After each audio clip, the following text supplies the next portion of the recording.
Hola, mi nombre es Marina, soy psicóloga y estoy realizando este taller denominado Realidades de Fantasía para el programa de Ciudad ante las Drogas del Ayuntamiento Rincón de la Victoria, que es para este año, y bueno, específicamente para el área de bienestar social.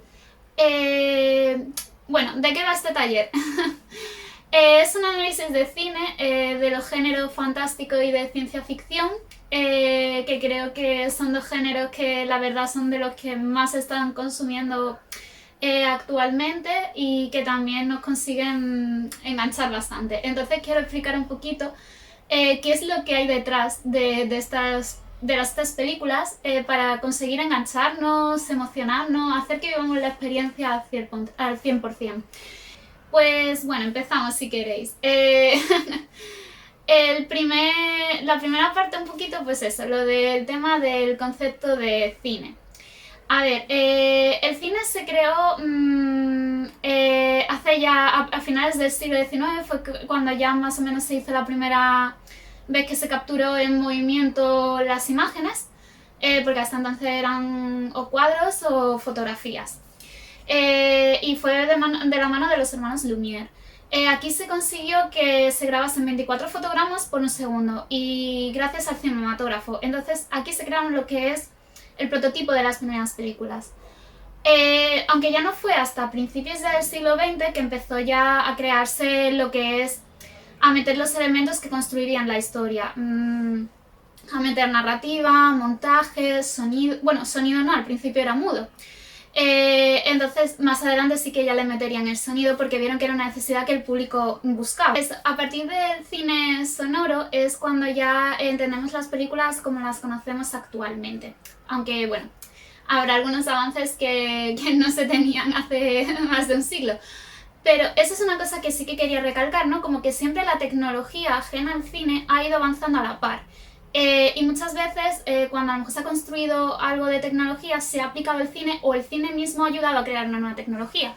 De hecho pasa, por ejemplo, en una de las películas que hablaré cuando mencione las películas clave en el género de ciencia ficción, que es Avatar. Para esa película su director James Cameron creó específicamente unas cámaras de 3D que ayudaron a vivir mucho más la experiencia y que luego se han utilizado en otros elementos ajenos al cine. Entonces es algo bastante interesante. Aunque aquí lo que realmente nos interesa es que el cine es una expresión de arte. Al igual que el teatro o la literatura hasta entonces. Pero no tiene por qué ser solo arte, también puede haber una parte de entretenimiento. No, que no todo tiene que ser muy sesudo para que lo observemos, ¿no? Entonces, para entender un poquito lo que nos hace a veces empezar a sentir que la película que vemos es algo diferente, es que, por ejemplo, existen tres tipos de conceptos de imagen. Como he mencionado antes, está la imagen pictórica, ¿no? Que sería lo que eran las pinturas antes, que sí que sabemos que es algo ficticio lo que estamos viendo, porque no es exactamente nunca igual que la realidad, siempre hay alguna variante en la técnica o en lo que observamos. Luego tenemos la imagen fotográfica, sabemos que no es real, pero hace como que sí, y nosotros entramos un poquito en el juego. Pero nunca lo hace que lo vivamos en el momento presente como sí hace la imagen fílmica, que realmente está reproduciendo una imagen en movimiento, entonces lo que hace que consigamos abstraernos y pensar que sí, que podría ser la realidad, o al menos una parte de nuestra mente lo piensa en el momento. Y estos elementos son bastante importantes para entender un poco los mecanismos que voy a comentar más adelante de por qué entramos en el juego que nos quiere traer una película. También me gustaría hablaros de un poco los elementos que destacan más a la hora de crear una película o un film. Para empezar un poco así, a base iniciales, un poco para entender las fases de cómo se crea una película, tenemos la parte de la creación de la película, de una preproducción, donde se empiezan a diseñar un poco cómo va a ser esa película, cómo convertimos la idea en película, que ese suele ser el papel del productor o la productora.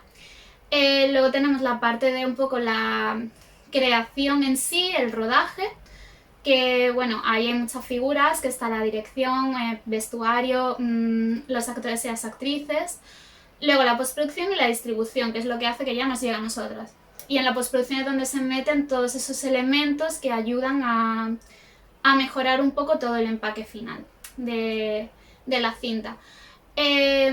Sobre los elementos a destacar, pues tenemos los siguientes que hay que tener en cuenta para un poco entender cómo llegan a nosotras las películas.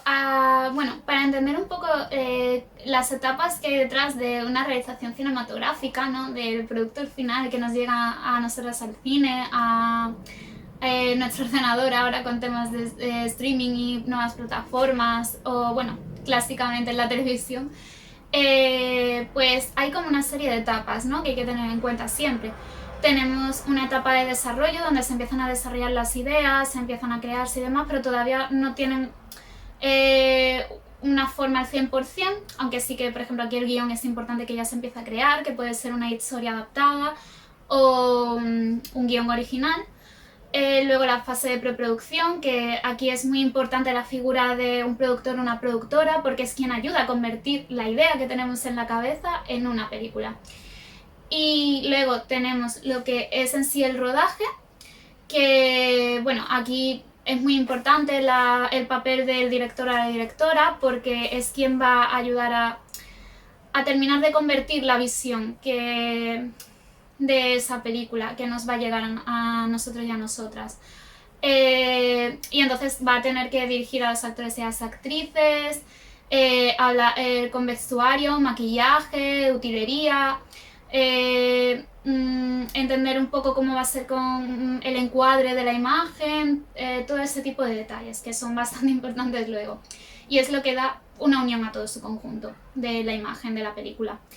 Luego tenemos la fase de postproducción, que es aquí donde entra el montaje, entran los efectos especiales, se termina de dar forma a todo. Y luego la distribución, que es lo que es parte del proceso que hace que lleguen las películas a nosotras y a nosotros. Entonces, ¿cuáles son los elementos aquí más importantes? Sobre todo de cara a la parte que toca la psicología, ¿no? Que es más mi campo. Pues sobre todo el montaje y el sonido. De hecho, el sonido es tan importante que es lo que hace que nosotros consigamos a veces meternos más o menos en la película, y también es un poco el elemento que nos está dirigiendo a cómo sentirnos cuando vemos una película. Por ejemplo, en las películas de terror pasa mucho, ¿no? Que según la música que va sonando, tú ya te estás preparando para decir, uy, ahora va a venir un salto. Ahora va a aparecer algo detrás de la protagonista. Todo eso nos ayuda a crearnos una atmósfera, pero es que influencia desde cosas tan básicas como la textura del sonido, las vibraciones que nos llegan, la tonalidad, el volumen, son un montón de cosas. Luego, el montaje, que es el segundo elemento que yo creo que es más importante de cara a este taller. El montaje es lo que nos ayuda a dar una continuidad entre las diferentes tomas de la película fotográfica, ¿no? Que de lo que han grabado durante el rodaje se van uniendo esas tomas y vas contando la historia como tú quieres, de la manera que tú quieres, al ritmo que tú quieras. De hecho, te ayuda mucho a jugar en el orden en que tú decidas hacer esa línea temporal de las tomas de la película, para un poco ver qué efecto quieres generar. Si quieres crear confusión al principio para así enganchar más luego hacia el final, para intentar ver cuál es la resolución. Si lo que quieres es que desde el minuto 1 queden muy claros ciertos elementos, que luego haga ver a la audiencia, ay, pues me tenía que fijar en esta cosa porque sé que luego va a aparecer y va a ser importante. Todo eso es gracias al montaje. Y de hecho esto me lleva a otros elementos que están relacionados con lo que es la estética del cine, que creo que también desde el punto de vista de la psicología son interesantes. Por ejemplo, el tema del raccord. El raccord es la continuidad que hay entre las escenas, es lo que hace que tenga sentido lo que está pasando en pantalla para nosotros. Por ejemplo, que si está sucediendo algo dentro del universo de la película, que a esto se le llama diégesis, por si lo vuelvo a pronunciar más adelante ya tenéis claro este concepto. Lo que está ocurriendo dentro de ese universo de la película, que no se vea que lo que estás grabando sea aquí, por ejemplo, en este lado de la pantalla, luego de pronto cambia hacia aquí y no tenga sentido. Es un poco eso. Luego también dentro de la estética del cine es muy importante el lenguaje. En el cine también hay un lenguaje, no es como en la literatura escrito, pero es un poco equivalente. De hecho, lo que es la escena sería la palabra. Y cuando hay un conjunto de escenas que forman una secuencia, sería el equivalente un poco a una frase. No es exactamente así, pero para que más o menos nos hagamos a una idea. Luego, de cara a lo que decía también del tema del montaje y el sonido, nos están un poco dirigiendo para que nos conectemos más. Es un poco relacionado para que se cree la experiencia completa. Luego también otro elemento que es bastante importante y que está muy relacionado con estos que os estoy comentando es el de la narración. La narración es lo que hace al cine ser cine. ¿Qué quiere decir esto? Que suena tan abstracto. Pues es un poco que lo que estamos viendo siempre va a querer contarnos algo, sea de mayor o menor trascendencia, más importante o menos importante, que quiera provocarnos entretenimiento o evasión, que quiera hacernos pensar, siempre va a provocar algo. Es que incluso hasta la ausencia de narrativa, entre comillas, que sería a lo mejor simplemente una imagen en blanco, ya nos quiere contar algo. Entonces, el cine siempre va a tener una narración. Y bueno, ahora ya os voy a hablar de lo que es la parte principal, ¿no?, de este taller, que el meollo de la cuestión, que es lo que es el género fantástico en sí y el género de ciencia ficción.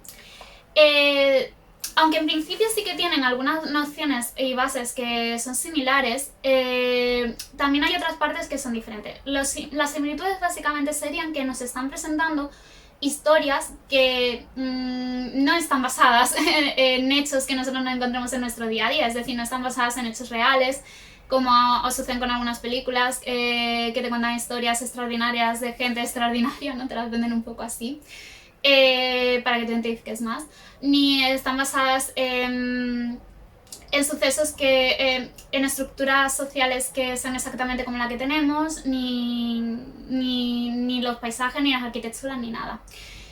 Pero las diferencias básicas se centran en cómo desde qué perspectiva se quiere presentar esas realidades diferentes. ¿A qué me refiero con esto? Pues que, por ejemplo, en el cine fantástico o de fantasía, lo que se presenta siempre es como esa fascinación por lo maravilloso, por lo que nos impresiona.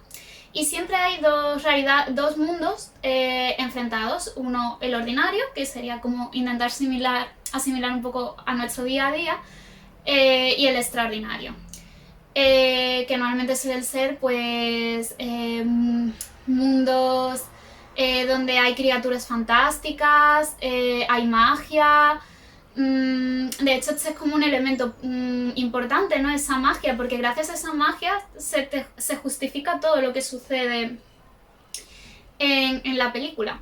Y es muy importante que esto tenga una lógica, porque aunque sepamos que es magia, no puede justificarlo todo de la nada. Es decir, si se ha planteado en el principio de película que mis personajes no pueden hacer ciertas cosas, de pronto no hagas que al final sí las puedan hacer, porque entonces es como en una frase que se decía en Los Simpsons, la justificación para todo es: lo ha hecho un mago.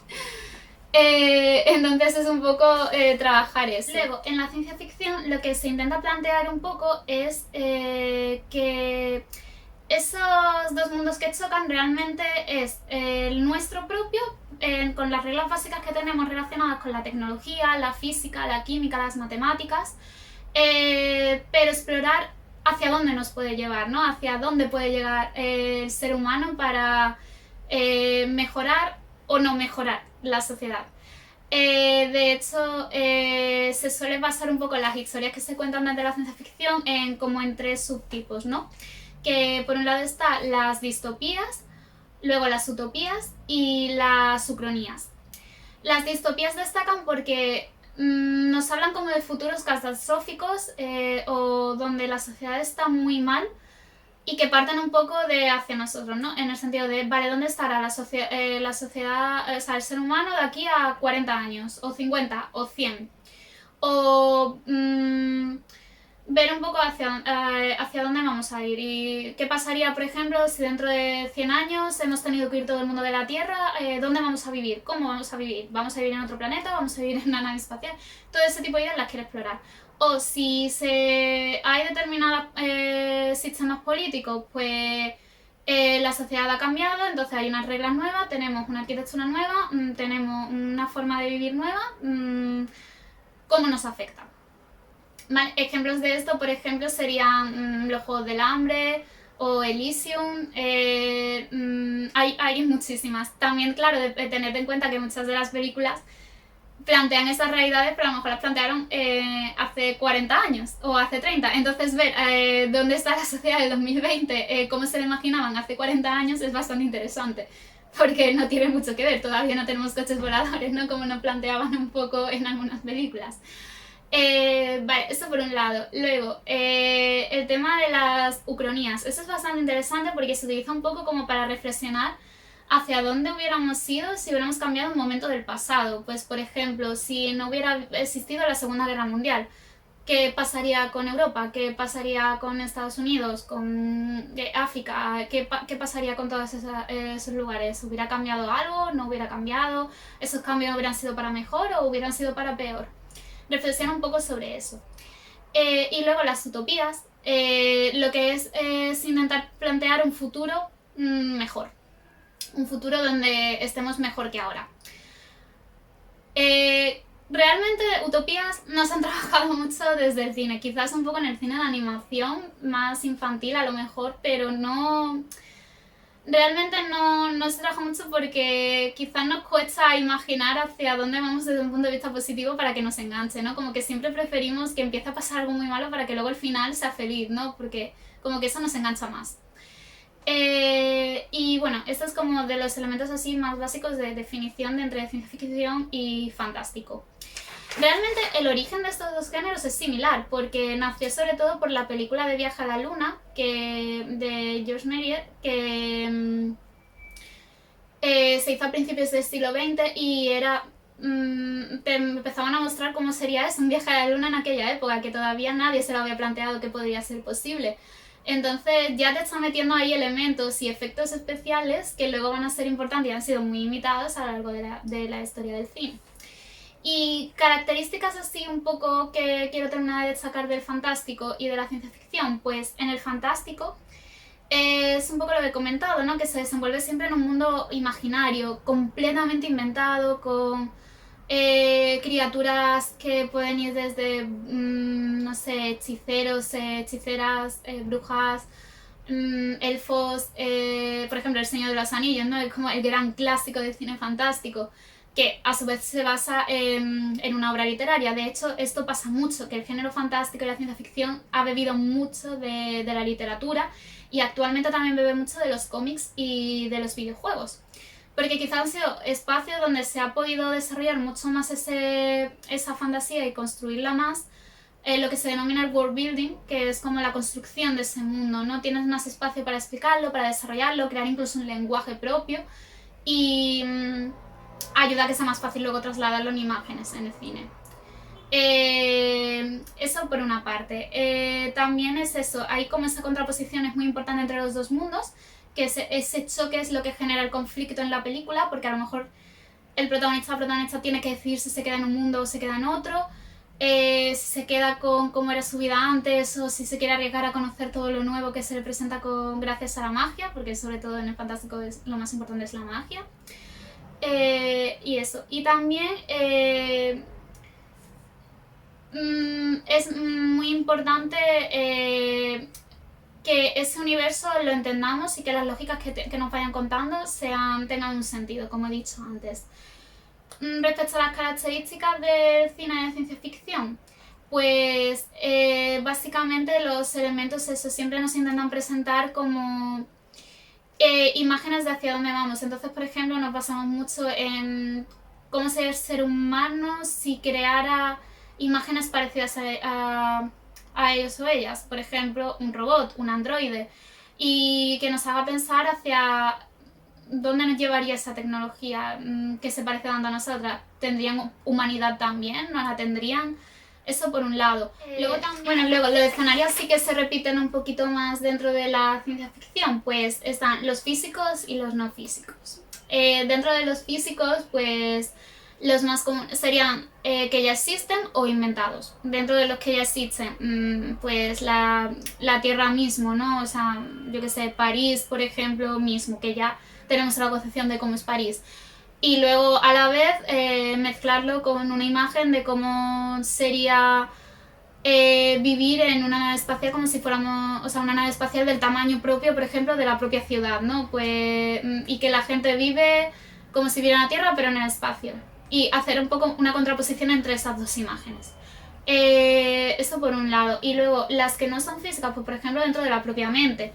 De hecho, ¿cómo lo podemos entender esto? Pues por ejemplo, la película de Origen, ¿no? Que va sobre los sueños, cómo funcionan nuestros sueños en nuestro cerebro, pues tú estás viendo cómo el protagonista está yendo dentro de los sueños de la gente y qué pasaría dentro de esos sueños. Entonces estás viendo cómo se mueven ciudades, cómo puedes estar andando desde el techo, no sé, juegan mucho con esos efectos, ¿no? Y le da forma a algo que en nuestra cabeza es como muy fantástico. Eso sería también un ejemplo de escenario en ciencia ficción. Y realmente estas son como las dos contraposiciones más, o sea, las características más representativas de ambos géneros. Ahora pues os hablaré un poco de cómo, también para entender un poquito cómo todo esto se ve beneficiado de algunas ideas psicológicas para que nos podamos creer estas historias, ¿no? De que en principio no tendríamos por qué creérnoslas, ¿no? Entonces un poco pues en ver hacia dónde nos quiere llevar nuestro cerebro gracias a la manipulación que nos está haciendo el cine con todos los elementos que he comentado antes del sonido, el montaje, la narración, la dirección, la fotografía y demás. De hecho, lanzo esta pregunta un poco para que reflexionéis quienes estáis viendo el vídeo de ¿por qué creéis que conectamos tanto con el cine? Porque incluso las personas que no son muy fans del cine y concretamente del género fantástico y de ciencia ficción, siempre hay alguna secuencia, o aunque sea una única película, que a lo largo de nuestra vida está con nosotros y nosotras, que se nos queda grabada, que hablamos siempre y lo referenciamos con nuestras amigas, con nuestra familia, con nuestra pareja, que decimos, ay sí, como ocurría en no sé dónde, en esa película tal, no sé qué. Es como que se genera ese sentimiento. ¿Y cómo se explica psicológicamente? Pues, a ver, por una parte está el hecho de que ya en la infancia, cuando somos más pequeñitos, normalmente empleamos lo que llamamos el juego simbólico, que es que intentamos, todo lo que nos sucede en la realidad, intentamos aplicarlo de alguna manera para entenderlo a través del juego. Y el cine, a lo largo de nuestra vida, ha representado ese juego simbólico. No tenemos ya que vivir las cosas al 100% para entenderlas y hacer jugar, valga la redundancia, jugar el juego de ¿y si? ¿Qué pasaría si me voy a esta ciudad y cambio mi vida? ¿O qué pasaría si ya se puede viajar en naves espaciales? ¿Qué pasaría si puedo cruzar este armario y me voy a Narnia? O me llega la carta de Hogwarts, ¿no? Como que podemos jugar a todo eso y podemos vivir esas experiencias de alguna manera y plantearnos qué haríamos en esas situaciones. De hecho, suceden como 4 fenómenos que serían a nivel psicológico que serían un poco los que explicarían todo este proceso.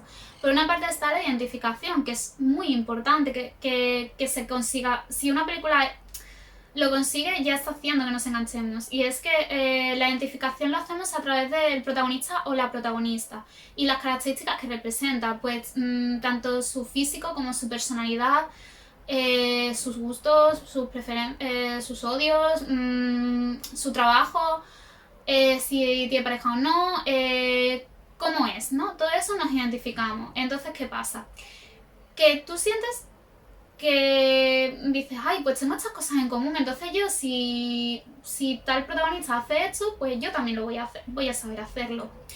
Luego, a la vez que existe esta identificación, también sucede lo contrario, ¿no? La contraidentificación, porque normalmente, y sobre todo es que es verdad que se ve muchísimo en el género fantástico y en la ciencia ficción, siempre es como la contraposición de ese héroe, esa heroína con el enemigo o el personaje antagónico, ¿no? Que el villano, la villana, es que a veces no quiero llamarlo así porque también puede tener muchas veces simplemente como el reverso, ¿no? Como el otro lado del espejo de esa persona, entonces también es como esa parte más negativa nuestra que nos está dando esa imagen. Entonces, claro, en esa contraidentificación tú dices, vale, si este es el villano y hace estas cosas, no sé, por ejemplo, vuelvo a decir, el Señor de los Anillos, si Sauron es el malo que quiere conseguir el anillo, gobernarlos a todos y hacer y conquistar la Tierra Media, yo no soy así, yo lo que quiero es ser como Frodo y la comunidad del anillo de salvar al mundo, ¿no? Porque ¿quién quiere quién no quiere salvar el mundo? Pero a veces refleja un poco pues también ese egoísmo que a veces podemos tener o esas otras experiencias que están dentro de nosotros. Y de hecho, este doble juego es lo que hace que también se cree esa conexión entre dos partes interiores nuestras. Y de hecho, cuando la identificación ha sucedido bien, ocurre el tercer fenómeno que voy a comentar, que es la proyección. La proyección es cuando la película saca a reducir esas partes más nuestras que no queremos hacerle mucho caso, ¿no? Que están ahí un poco apartadas y que tú las tienes escondidas porque no te gustan mucho. Que pueden ser pues, nuestros miedos o nuestros deseos así más ocultos que te cuesta todavía verbalizar. Y a veces, gracias al cine, pues les damos un poquito más de visibilidad y dejamos que sucedan. De hecho, esto es lo que explica muchas veces que muchas personas que a lo mejor les cuesta mostrar sus emociones en su día a día, por las razones que sean, que a lo mejor les cuesta llorar, cuando están viendo una película no les importa llorar, porque gracias a ver la película es como, ay, bueno, como le estoy pasando en este momento, pues ya me estoy desahogando y ya está. Entonces, te ayuda un poco a sacar todas esas partes de ti mismo y de ti misma. Y luego, en último lugar, tenemos la despersonalización, que esto ocurriría cuando, sobre todo cuando el cine es como muy de entretenimiento y de evasión, que a lo mejor no nos quiere hacer tanto pensar, es que nos dejamos un poco a un lado y fluimos con la película. Estamos solo viendo la película, no atendemos a nada que suceda afuera, estamos súper conectados. Y tú ya no eres tú ya eres ese protagonista o esa protagonista, tú ya eres Ripley salvando la Nostromo, bueno, lo poco que hace ella, o eres Harry intentando combatir a Voldemort y viajando por diferentes partes del colegio para ir rescatando a distintos personajes. Y esto es bastante guay que se genere cuando lo hace de una manera positiva. Tampoco vamos a intentar que lo utilicemos como excusa para no enfrentarnos a nuestra realidad, no, es simplemente pues un par de horitas estás desconectado y ya está bien, pero tampoco es bueno que sea el 100% de nuestra vida solo lo que ocurra detrás de una pantalla y no lo que ocurra en nuestras circunstancias. Es un poco intentar mantener el equilibrio. Y esto es un poco por lo que, por una parte nos conectamos tantísimo con una película.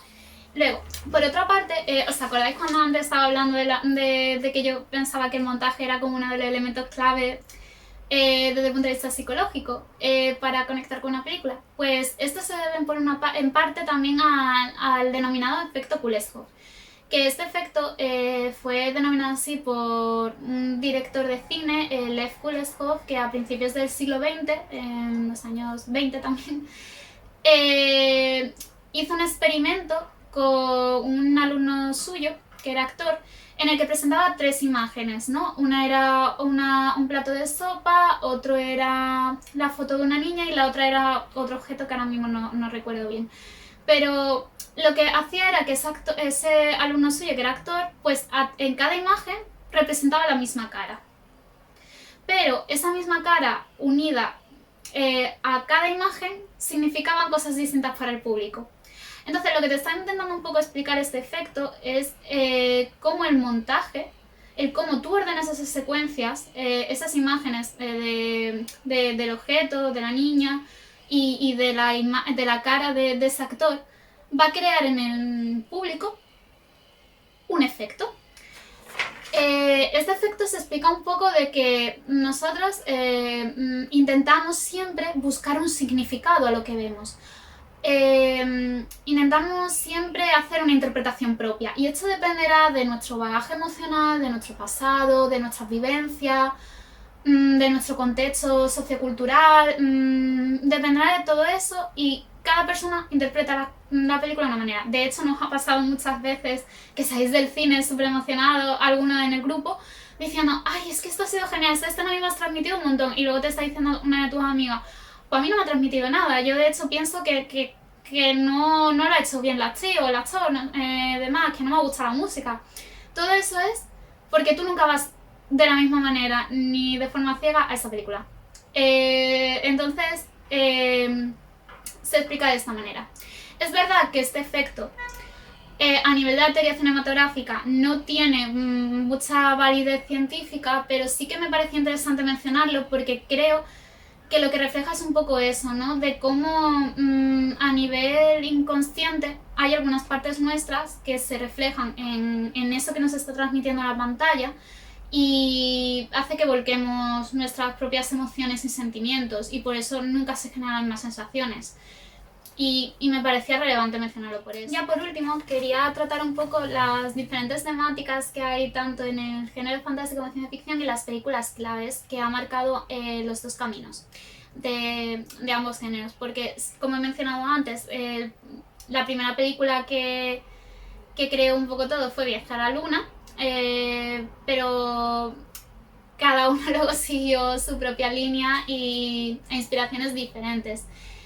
Aquí sí que voy a mirar un poquito algunas fechas porque no me acuerdo de todas al 100%, pero para que así tengáis un poco lo que es la línea temporal de esos elementos claves de cada género. Por un lado, en el cine fantástico, pues es lo que he dicho antes, ¿no? Como que las historias bebían sobre todo de la literatura, aunque también como de las leyendas y los mitos. Entonces, la primera adaptación que hubo así de este género fue Frankenstein, que fue principios de 1910. Y bueno, luego ha habido mil formas de relatar ese mito del monstruo del doctor Frankenstein, porque Frankenstein es el doctor, no el monstruo, que siempre se genera esta confusión. Y lo que te ayuda es un poco a reflexionar, ¿no? de esa creación hecha por el hombre hacia dónde nos puede llevar. Y luego más adelante, pues ya en la década de los años de 1913, 14, 15, se empezaron a crear las primeras películas del expresionismo alemán que intentaban como jugar mucho con las formas, con la fotografía, para hacer que el público se sintiera como si estuviera sumergido en un cuadro expresionista realmente. Entonces aquí destaca mucho el gabinete del doctor Caligari y luego más adelante destacaría tras este proceso luego se creó la película de Nosferatu, que también se fue la primera adaptación no oficial de Drácula de Bram Stoker, también uno de los grandes. El mito del vampiro también es de los que más se ha recreado a lo largo de la historia. De hecho, bueno, me adelanto un poco, pero realmente, por ejemplo, en los últimos años ha sido también como un punto de inflexión gracias a la adaptación de la saga de Crepúsculo, que movió muchísimo tanto en la literatura como en el cine y revitalizó el mito del vampiro. Guste más o guste menos, lo hizo. Y luego, pues eso, después de Nosferatu, sí, que fue en 1922, en 1939 apareció El Mago de Oz, que aquí se metió por primera vez la imagen Technicolor. Y de hecho es una película que juega muy bien con esta idea de, gracias a la contraposición de los dos mundos, ¿no? Que he dicho antes que es muy importante en el fantástico. Ese mundo tuyo real con el mundo fantástico, y de hecho en El Mago de Oz el mundo real se presenta en blanco y negro, y cuando Dorothy llega a Oz aparece el color. Entonces como que ella sale y entra en un sueño en un mundo que se le presentan con expectativas nuevas, que no sabe hacia dónde la va a llevar, y es algo que a ella le gusta, la asusta, pero también le gusta, y es bastante interesante. En los años 50 aparecieron ya más las historias Disney, sobre todo, bueno, que ya habían empezado unas décadas antes, pero aquí es cuando ya empiezan a mezclarlas con imagen real. O sea, mezclan animación, imagen real, y un ejemplo es Mary Poppins o La Bruja Novata, y esto juega mucho también con esta contraposición entre lo cotidiano, lo real, lo normal, con ese juego fantástico que presenta esa animación o esa magia. Y entrar dentro de la audiencia, pues saber entrar en el juego, de suspender un poco la incredulidad y decir, pues hacia adelante, yo aquí voy porque me gusta el camino hacia donde me llevan. Luego también, en los años 80, estuvo muy de moda el género de espada y brujería, que luego lo comentaré un poquito más, pero es como un género dentro de la fantasía donde se inspira mucho en lo medieval, en la época medieval, donde hay un mundo primitivo, salvaje, y aparecen espadas, hechiceros, brujas, dragones. Juega mucho con eso, con las historias artúricas, ese tipo de historias. Y ejemplos de esto, por ejemplo, La Princesa Prometida, Dentro del Laberinto, Conan el Bárbaro, Cristal Oscuro, hay como muchísimas de este género, que ya os digo, fue un boom.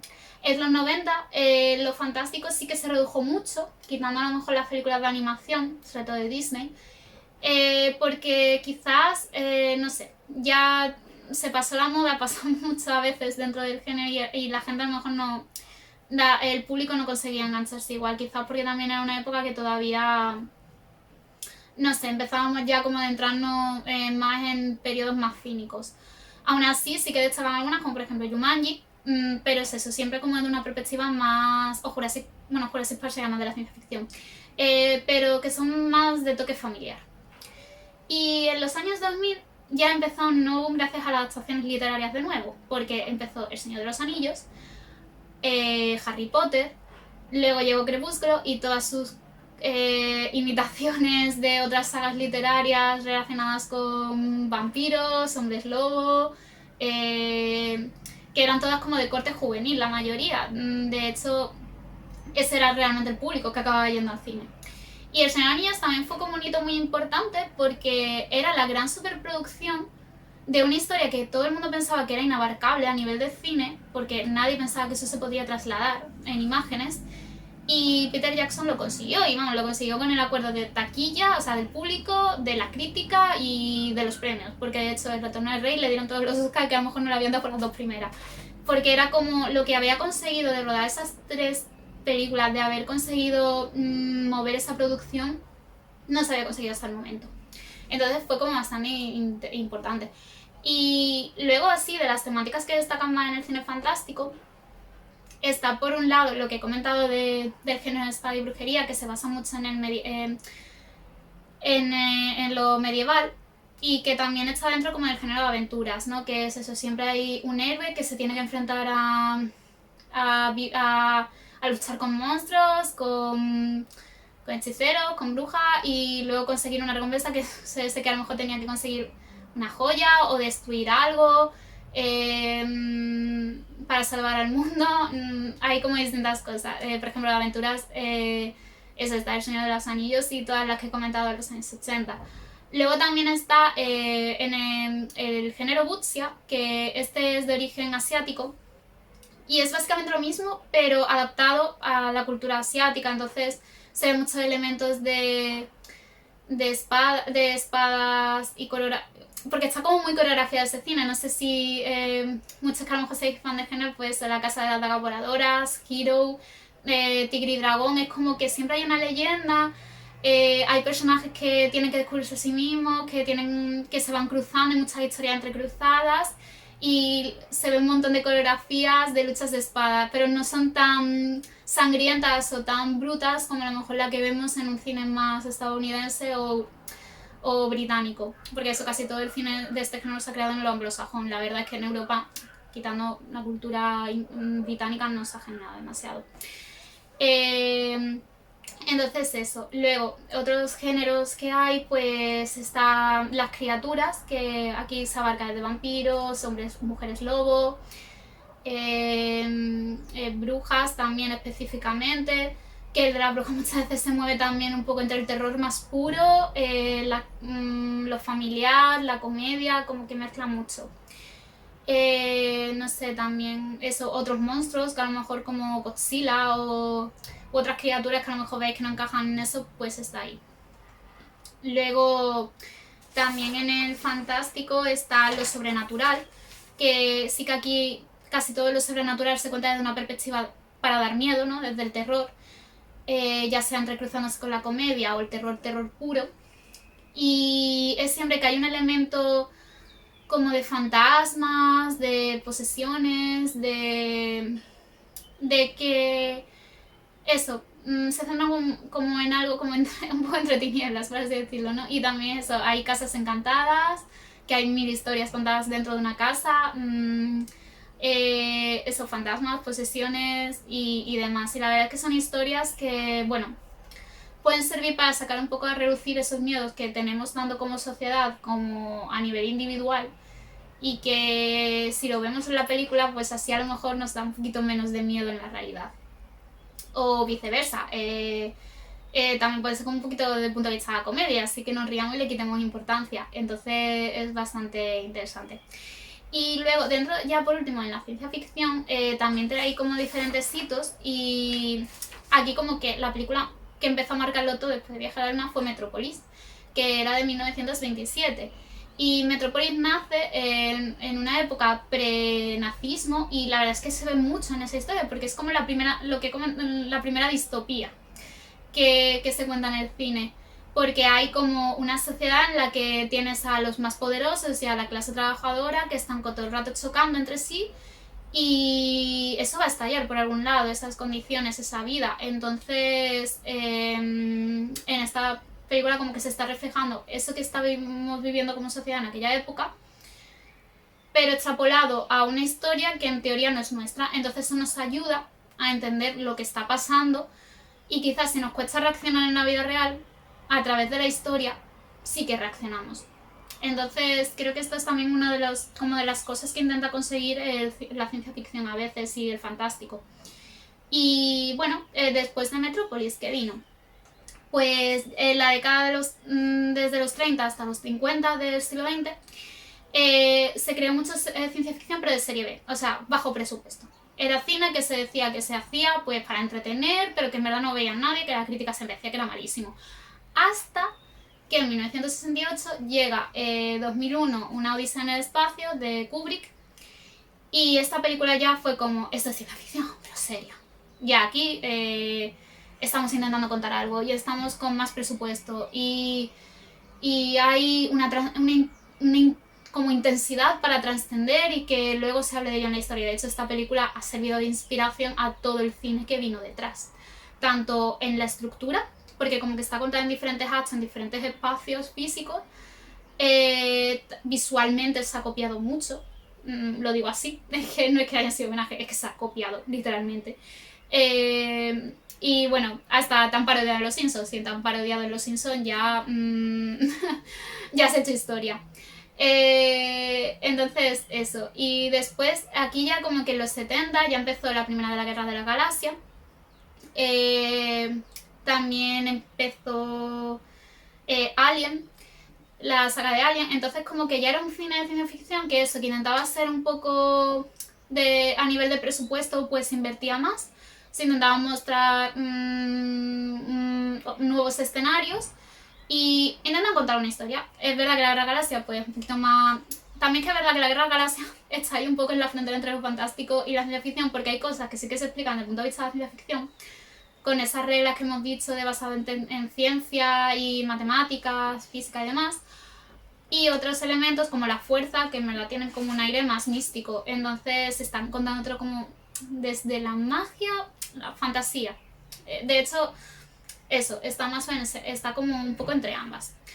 Y claro, en los años 80 la ciencia ficción pues seguía teniendo bastante éxito. De hecho, Spielberg aquí pues a tope con ET, ¿no? Que marcó a una generación entera, traumatizó a una generación entera, creo yo. Y a nivel de taquilla pues fue algo inesperado que impresionó muchísimo, entonces como que ya marcó esta tendencia. Y en los años 90, más o menos seguía así un poco el cine de ficción, pero es que hasta el 99 que llega Matrix, de las hermanas Wachowski, que Matrix ya también revolucionó una estética, una forma de concebir visualmente, o sea, esos vestuarios, esas gabardinas, esas gafas de sol, las coreografías, la cámara lenta, un montón de cosas que se han repetido hasta la saciedad, se han parodiado, se han imitado, se han homenajeado en un montón de cine y series que vinieron después y videojuegos. Entonces, pues fueron bastante importantes. Aparte de que es un ejemplo perfecto de cómo se utiliza la filosofía para explicar algunas cosas, porque por ejemplo, ayuda mucho a explicar la transición por la que estaban pasando las directoras y aparte por... de hecho, muchas clases de institutos y demás se utiliza para explicar el mito de la caverna de Platón, porque el tema de las pastillas azul y roja pues juega mucho con eso. Y bueno, ya otro de los siguientes grandes hitos, en el 2009, pues lo que comenté al principio del taller, ¿no? De cómo la tecnología a veces va a la par que el cine y cómo se relacionan. Pues James Cameron con Avatar eso creó una tecnología nueva, puso de moda el tema del 3D de como una nueva experiencia dentro del cine, como que ya tienes que ir sí o sí al cine para ver la película de verdad, si no, no estás viendo la realidad. Y también lo marcó muchísimo a nivel de taquilla, la crítica fue ahí y eso, pero que fue un punto importante. Y últimamente, en los últimos años, ya lo que más destaca es la influencia sobre todo del cómic, del cine de Marvel y de DC, pero sobre todo de Marvel, porque es un conglomerado que lo abarca todo. Dentro de Marvel la mayoría es como que tienen esa ciencia ficción, medio fantasía, medio ciencia ficción, porque te intentan explicar algunas cosas como desde un punto de vista científico, ¿no? Y demás, y otros pues se van más por los derroteros de que no te explican muy bien de dónde proceden los poderes. Algunos poderes como que vienen de la parte de tecnología, como por ejemplo Iron Man, y otros poderes, pues como el de Bruja Escarlata, no se sabe muy bien el origen, entonces, o Doctor Extraño, entonces juegan un poquito con esas dos líneas. Y también se está viviendo una época del reboot, de reinicios de sagas, de también las secuelas. Los reboots, esos son reinicios de saga. Por ejemplo, pasó con Spider-Man, que Spider-Man ha tenido 3 Spider-Man en menos de 15 años. Y porque es como una manera de intentar siempre enganchar al público. Y después y las secuelas, como ha pasado por ejemplo con Star Wars, que cada vez tenemos nuevas trilogías, más series, tanto animación, imagen real, como que estamos en ese punto ahora mismo. Y ya las temáticas más destacables suelen ser dentro de la ciencia ficción el tema de las civilizaciones extraterrestres, que es un poco imaginarnos cómo son otras especies diferentes a la humana, qué pasaría si nos conocemos, intentarían ir a por nosotros o nos intentarían ayudar. Aquí como diferentes formas, por ejemplo, la llegada pues va por un lado y luego Alien va por otro. Ya, si habéis visto la película sabéis a cuál me refiero, que pertenece cada uno, pero no quiero destripar. Y para otra, no quiero hacer spoiler para por si hay gente que no las ha visto. Luego también está el tema de la realidad, de otra realidad, la realidad virtual.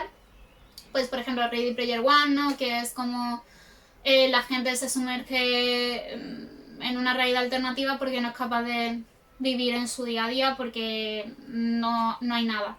Y en cambio en esa realidad virtual pues puedes tener más dinero, más éxito, tanto a nivel social como de parejas como económico, entonces es una manera. O también está aparte de la realidad virtual, bueno, como en Avatar también ocurre que es una especie de realidad virtual, también aunque con otros propósitos. Tenemos también la creación de androides, robots, cyborgs, es que no sé, hay diferentes nombres según lo que, replicantes, según lo que queramos. Y esto es verdad que esto nos ayuda mucho a ver como me las repetir otra vez el mito de Frankenstein, ya veis, algo que ya se repetía en las primeras películas fantásticas, ¿no? Por eso digo que la unión entre los dos géneros es un poco complicada a veces de establecer. Que es eso, ver qué pasa es una creación del ser humano que nos imita, al final acaba desarrollando sus propias emociones, pero a la vez no son humanos, entonces ¿tendrían que tener los mismos derechos que nosotros? No. Y eso es algo que es importante reflexionar sobre ello, porque en verdad en la realidad también estamos viviendo esa creación de androides y robots, ¿no? Entonces, a ver, no sabemos hacia dónde vamos a ir, entonces a lo mejor gracias al cine pues podemos reflexionar sobre esas ideas. O especular hacia dónde vamos a ir, ¿no? Que siempre es divertido ver, o no, hacia dónde vamos. Luego, ¿qué más temáticas en ciencia ficción? Pues tenemos el tema de, bueno, naves espaciales, ¿no? Pues eso, que casi todo se transcurre dentro de una nave. Pues no sé, como en Passengers o Alien. Bueno, Alien depende de la primera de Alien. No sé, hay muchas, ¿no? Luego está también el tema de la temática de viajes de espacio-tiempo, que esta es como una de las que también se ha puesto muy de moda últimamente, sobre todo porque es como que se ha puesto de moda dentro del espacio-temporal porque hay un montón. Está de si viajar a realidades alternativas, viajar al pasado, viajar al futuro, crear distintas líneas eso, a través de a lo mejor un momento del pasado ya has creado como diferentes líneas de tu propia vida de cómo va a ser, entonces vuelves a diferentes presentes. Y también los bucles temporales. Los bucles temporales es como un subgénero propio dentro del género de viajes en el tiempo. Y que también aquí cada película establece sus propias reglas. Se supone que hay unas determinadas reglas según la física actual, pero bueno, dentro de cada género, dentro de cada película se establece su propia regla. Entonces, en el sentido de, se supone que en algunas historias desarrollan como que puedan desarrollarse que la persona puede estar 2 veces a la vez, o sea, te puedes encontrar con tu yo del pasado, otras que dicen que está prohibido porque entonces cambiará toda la línea temporal. En ese tipo de cosas me refiero de las diferencias y de las reglas. Pero mientras haya una verosimilitud dentro de esa regla, pues entrarás en el juego perfectamente. Que ves que no hay verosimilitud, te vas a desconectar un montón y la vas a odiar a lo mejor o te vas a aburrir y no vas a querer seguir. Y dentro también de los viajes de tiempo, es interesante mencionar que en el cine fantástico lo tocan un poco también. Pero son esas películas donde hay viajes en el tiempo, que normalmente son bucles temporales, que es repetir una y otra vez el mismo día a lo mejor, o unas horas de tu vida, pero no hay explicación. Simplemente se utiliza como para que la persona que está en ese bucle sepa que está viviendo ese bucle porque tiene algo que resolver en su vida o porque es una especie de castigo divino, como que nunca hay explicaciones. Y no sé, está por ejemplo atrapado en el tiempo, el caso de está eso, Palm Springs, que es una comedia romántica, el efecto mariposa, una cuestión de tiempo. Bueno, no, una cuestión de tiempo son viajes en el tiempo, pero no hay bucles temporales, perdón. Pero eso, como que hay un mundo. Felicidad de tu muerte también sería de bucles temporales. Entonces, como que hay muchas. Y luego ya, pues... bueno, también otra que es muy importante dentro de la ciencia ficción de temáticas es la de... que en el mundo ha ocurrido una catástrofe natural o política o social y el mundo pues está... Vamos, estamos fatal. Y ahora, ¿qué pasa con nosotros? Pues, por ejemplo, esta vez se mezcla... eso pasa, por ejemplo, con Hijos de los Hombres, ¿no? Que de pronto como que la gente no puede procrear, es muy difícil que la gente tenga hijos. Entonces, si no tenemos hijos, la especie humana se va a extinguir. Entonces, ¿qué pasaría?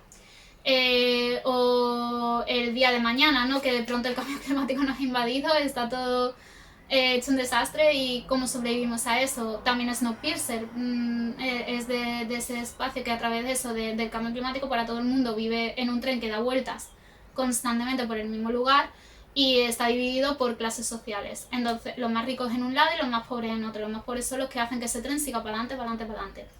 Entonces, esto ayuda muchas veces eso, a intentar pues ver cómo los conflictos más humanos cuando estamos en una situación límite salen a la luz.